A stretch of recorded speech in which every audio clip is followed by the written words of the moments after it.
The Giblem Lodge was built in 1871 on Princess Street in downtown Wilmington. It became Wilmington's first African-American Masonic lodge. In 1875, the Giblem Lodge hosted the first African-American agricultural and industrial fair in the country. The building also served as Wilmington's first African-American library in 1926. In 1983, the Historic Wilmington Foundation recognized the site as a landmark. This local history feature is sponsored by the NC Department of Health and Human Services. We can help manage the impact of COVID-19 in our communities by taking control and staying up to date. Visit myspot.nc.gov to find safe and effective vaccines near you.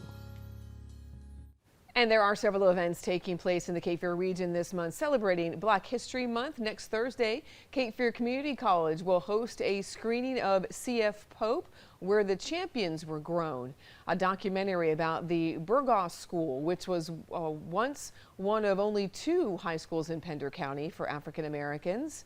Following the screening, school alum Dr. Richard Newkirk will host a Q&A.